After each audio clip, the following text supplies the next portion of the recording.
Nuclear வார் வந்துடும்ன்ற ஒரு பதட்டம் தான் இத்தனை ஆண்டு காலமாக இந்த உலகத்தில் பெரும் போர்களையும் அந்த போர்களின் காரணமாக பெரும் உயிரிழப்பையும் தடுத்துக்கிட்டு இருக்கு. ஆனால் இது எத்தனை நாளைக்குன்றது தான் கேள்வி. ஒருவேளை இது அந்த இடத்த தொட்டுதுன்னா அதுதான் 3ஆம் உலக போராக இருக்கும். நம்ம பார்க்காத நினச்சி கூட பார்க்காத கோரங்களை பார்க்க வேண்டியதான். வெடிபொருட்களை வச்சு அந்த வெடிபொருட்களை வெடிக்க வைக்கும்போது அதிலிருந்து வரக்கூடிய ஒரு ஷார்ட் டைமில் ஒரு பெரிய எனர்ஜி ஹீட் ரிலீஸ், அதுதான் வந்து பாமா எக்ஸ்ப்ளோஷனாக நம்ம பார்க்குறோம். அதுக்கு பல விதமான பாம்ஸ் இருக்குது. ஜெலட்டின் சொல்லுவாங்க, ஆர்டிஎக்ஸ் சொல்லுவாங்க, ஐஇடிஸ்லாம் சொல்லுவாங்க. இந்த நியூக்ளியர் வெப்பன் அப்படின்றது என்னென்னா அதுக்குள்ளே இருக்கக்கூடிய அந்த வெடிப்பொருள் என்ன அப்படின்னா அது ரொம்ப சின்னதாக இருக்கும். ஃபிசைல் மெட்டீரியல் அப்படின்னு சொல்லுவாங்க. இந்த கெமிக்கலி சில எலமெண்ட்ஸ்லாம் வந்து ஓவர் ரியாக்டிவாக இருக்கும்.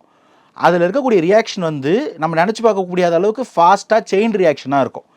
அந்த மாதிரி மெட்டீரியல்ஸை வந்து அந்த ஸ்டெபிலிட்டியை ரீக்கிட்டு அதை ஃபிசைலாக மாற்றி ஒரு ரியாக்ஷன் ஏற்படுத்தி விட்டிங்கன்னா நீங்களாம் நிப்பாட்ட முடியாத அளவுக்கு ரியாக்ஷன் வந்துக்கிட்டே இருக்கும்.